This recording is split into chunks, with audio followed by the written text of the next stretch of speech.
नमस्कार शेतकरी बंधूंनो, मी पवन ॲग्रो या कंपनीचा प्रतिनिधी. आज आपण या केळीच्या प्लॉटमध्ये आलेलो आहे. तर सर्वप्रथम सर तुमचं नाव सांगा.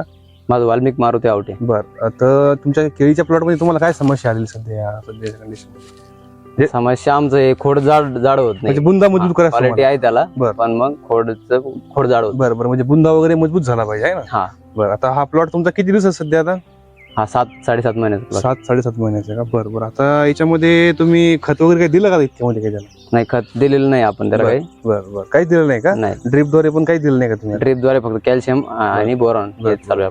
आता कसं असते बघा, या टाइम मध्ये समजा आता ही जी बुंदा असतो ना, तर बुंदा समजा तुमचा हा प्लॉट समजा जवळपास किती महिन्याचा प्लॉट आहे तुमचा? आता 7.5 महिन्याचा. 7.5 महिन्याचा. तर या 7.5 महिन्यामध्ये मिनिमम समजा खताचं नियोजन किंवा व्यवस्थित जर त्याला बेसल डोस किंवा पहिल्यापासून जर फर्टिगेशन व्यवस्थित केलं गेलं असेल तर 30 ते 32 इंचापर्यंत तरी बुंदा मजबूत व्हायला पाहिजे. आता बघा, हे जे असतात तुमचे काय म्हणतात त्याला, हे जे बेबी प्लांट असतात, हे बेबी प्लांट तुमचे ज्यावेळेस 2-2 पानावर असतात ना, 2-2 पानावर असतानाच हे तुमचे काय झाले पाहिजे, काढून गेले पाहिजेत. म्हणजे कट करायचं त्याला. काय होते, हे जे बेबी प्लांट असतात ना, याला जे न्यूट्रिएंट लागणार आहे हे खाऊन घेतात. म्हणजे याचा न्यूट्रिएंट जर कमी पडलं तर याचा बुंदा जो असतो हा मजबूत त्या ठिकाणी आपला बनत नसतो. तर हा त्या ठिकाणी आपल्याला महत्वाचं काम आहे. हे तुम्ही ज्यावेळेस पण लावसाल त्यावेळेस पण हे बेबी प्लांट 2 पानावरती येतील ना, त्यावेळेस त्याला कट करून घ्यायचं, काढून घ्यायचं. ऑटोमॅटिक तुमचं हे होऊन जाईल. बुंदा मजबूत होण्याचे 3-4 कारण असतात. पहिली गोष्ट म्हणजे रोपाची लागवड अयोग्य करणे, म्हणजे योग्य वेळी न करणे. दुसरं म्हणजे त्या ठिकाणी महत्वाची गोष्ट म्हणजे खत व्यवस्थापन व्यवस्थित न करणे. आणि तिसरी गोष्ट म्हणजे पाण्याचं व्यवस्थापन व्यवस्थित न करणे. ह्या 3-4 कारणामुळे त्या ठिकाणी आपला बुंदा जो असतो हा मजबूत होत नसतो.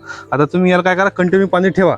कारण की आता कसं टेम्परेचर असल्यामुळे काय होतं, पाणी जर काही पडलं तर त्या ठिकाणी झाडाचं डेव्हलपमेंट चांगलं होत नसते त्या ठिकाणी. आता अजून तुमचं काय समस्या आहे का? अजून समस्या एकच आहे, आमच्याकडे हवा सुटली की हे अशी पानं पूर्ण पानं फाटून जाते. प्रॉब्लेम हा काय फाटणार, नवीन पानं चांगले बघतात, जुने पानं नवीन फाटल्यामुळे काय कमजोर झाल्यामुळे काय होतं. पण याचा प्रॉब्लेम आहे काही नंतर फाटल्यावरती काही प्रॉब्लेम. फाटल्यानंतर काही प्रॉब्लेम येत नाही. आता काय एवढं फाटल्यावर थोडं फाडता समजा होतेच, पण काही अडचण नाही झाला. आता हवा सुटल्यावर त्याला आपण नॅचरली काय आपण काय करू शकणार. आता जे पानं वगैरे मजबूत राहण्यासाठी हे राहण्यासाठी तुम्हाला आपण 10-50 खत दिलेलं आहे. त्यानं विभाजन पण चांगलं होते आणि कॅल्शियम बोरॉन पण त्याला तुम्ही सोडत जा खालून. समजा 1-1 महिना 2-2 महिन्यापर्यंत हे डोस तुम्ही त्याला सोडा.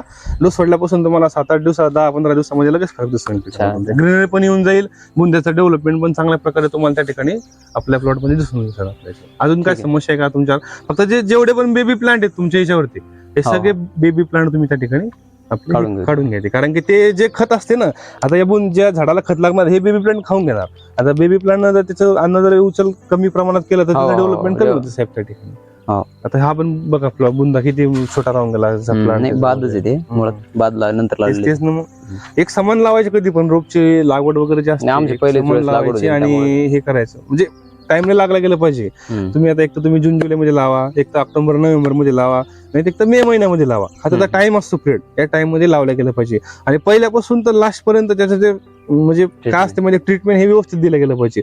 खताचं जे मॅनेजमेंट असते, तुम्ही काय असते म्हणजे केळी झालं, तुमचं ऊस झालं, हे जे पिकं असतात, हे पिकं अद्रक आलं, हे खादड पिकं असतात. त्या पिकाला जेवढं तुम्ही अन्नद्रव्य चांगल्या प्रकारे देसाल तेवढा तुमचा प्लॉट चांगला आहे आणि परिणामी तुमचं उत्पादन जे असते हे तुम्हाला त्या ठिकाणी चांगलाच मिळणार साहेब तुम्हाला त्या ठिकाणी. आता कसं असते, आता जमीन पण तुमची थोडी हे, आता तुम्ही काय करा, याला आपलं जे शेणखत वगैरे असते, सहज कोणत्या पण जमिनीमध्ये शेणखत हे दिलं गेलं पाहिजे. 2 वर्षातून 3 वर्षातून 4-5 टोळं जे असते हे शेणखत तुम्ही दिले गेले पाहिजे. शेणखतामध्ये जे मायक्रो ऑर्गॅनिझम वगैरे असतात हे पिकाच्या डेव्हलपमेंटसाठी किंवा बॅक्टेरियाचा जो काउंट असतो तो काउंट पण त्या ठिकाणी वाढतो. आता तुम्ही जे पण जमिनीला खतं देता ना, आता खताचं कसं असते, आता तुम्ही खत दिलं समजा, खत दिल्यानंतर ते अगोदर काय होते, पाण्यामध्ये विरघळते. पाण्यामध्ये विरघळल्यानंतर त्या ठिकाणी काय करते, ते मुळे ऑब्झॉर्ब करतात. त्याच्यामुळे पाणी पण व्यवस्थित त्याला दिलं गेलं पाहिजे. आणि जर समजा या जमिनीमध्ये क्षाराचं प्रमाण वाढलेलं असेल किंवा क्षारपट वगैरे जमीन तुमची त्या ठिकाणी असेल तर ते काय क्षार काय करतात माहितीये का, तुम्ही जे खत देता, म्हणजे क्षार तर काय एकदम खत वडत नाही हे नाही करत, पण तुम्ही जे जमिनीमध्ये जे खत टाकता, समजा तुम्ही आता त्याला 10-20 खत टाकलं किंवा DAP खत टाकलं, एक्झाम्पल, आता ते लॉक कसे करतात मला सांगतो.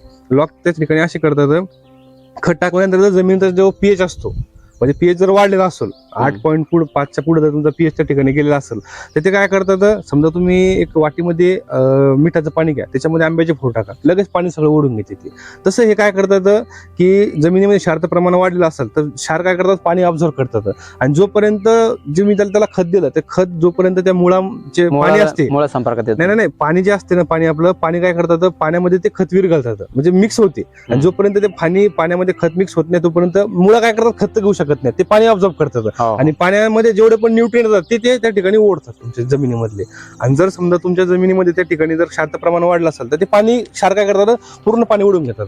आणि पाण्यामध्ये जे अन्नद्रव्य येतात ते पण ते क्षारासोबत त्या ठिकाणी काय होतात, ओढलं जातात. त्याच्यामुळे परिणामी काय होते, तुमच्या जमिनीमध्ये क्षारचं प्रमाण ऑटोमॅटिक वाढत जाते. त्याच्यासाठी काय करणे, आपल्याला जे बॅक्टेरिया असतात पीएचबी, केएसबी, अझोटोबॅक्टर वगैरे याचा वापर करणं अत्यंत गरजेचं आहे. म्हणजे ते काय होते, बॅक्टेरियाचा काउंट वाढतो. बॅक्टेरियाचा काउंट जेवढा तुमच्या जमिनीमध्ये वाढला तेवढं तुमच्या जमिनीमध्ये ते अन्नद्रव्याचा उचल चांगल्या प्रकारे होतो.